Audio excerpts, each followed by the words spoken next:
Hi YouTube, it's 30th of the 10th, 2011. And here is a situation update on the snowstorms that are sweeping across America, across multi-states. States of New York, New Hampshire, Connecticut, Pennsylvania, Maryland, Washington DC, Indiana and New Jersey. Unfortunately, there's been 3 deaths and 12 people injured. Trick-or-treating has been cancelled in town tonight because of storm-related hazards, including downed power lines. A dispatcher at the police department in Raymond said they were seriously busy when they were reached on Sunday morning. He said no roads are currently closed, but power is out all over town. He said residents should still try and stay off the roads for the time being. With the peak hours of the storm now having passed, damage assessors have begun the next phase of restoration, with a major push plan to assess damage and restore power where currently possible. Local media outlets are reporting as many as 2.5 million homes throughout the region without power following last night's historic storm. Snow totals range from 5 to 7 inches on the sea coast of New Hampshire, 12 to 15 inches in central New Hampshire, and up to 20 inches in north-central Massachusetts. As of 9 a.m, an estimated 63,611 of Unitil's 103,000 electric customers' systems wide are reporting no power, down from an overnight peak of 70,000. Of those customers, 23,749 of Unitil's 28,000 customers in Massachusetts are without power, and 39,862 of Unitil's 75,000 customers in New Hampshire are without power. Now, approximately 300 crews, some as far away as Michigan, Pennsylvania and Canada, have been secured to assist with what is expected to be a multi-day restoration effort for the areas hit hardest by the storm, such as north-central Massachusetts and the New Hampshire sea coast area.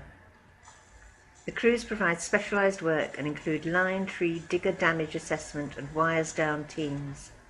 Crews worked overnight on public safety issues in coordination with municipal emergency responders while restoring power wherever possible. No estimates on restoration time are expected until the damage assessment phase of the effort is complete. The damage assessment phase is a critical part of the restoration process. The region has been struck with a major weather event, and it is important to stress patience while the damage assessment is ongoing. I'll put the link below so you can read the rest of this update. Now, this severe multi-state snowstorm fell on the 20th anniversary of the perfect storm. And on CNN last night when I was watching, they made a big point, and they flashed it up on the screen, of the snowfall in Central Park, and it was 3.3 centimetres. And here's an article from the Morning Sentinel dated today, October 30th, 2011. Perfect storm marks 20th anniversary.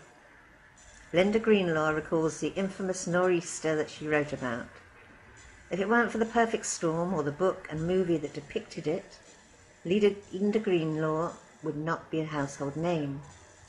The 1983 Colby College graduate and then sword-fishing boat champion from Isle of Haut subsequently wrote 3 best-selling books and landed a starring role in the Discovery Channel series Swords, Life on the Line. However, Greenlaw said Saturday that she doesn't dwell on the infamous 1991 nor'easter.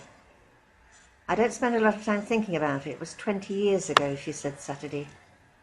The 1991 Halloween nor'easter, or the perfect storm as it came to be known, swept up the east coast of the United States, causing 13 deaths and leaving more than 200 million damage in its wake. The storm, which peaked on October 30th, 1991, was chronicled in the book The Perfect Storm by Sebastian Jungler, who, along with the National Weather Service meteorologist Robert Case, is credited with first coining the term. Interesting. I'll leave the link below for this as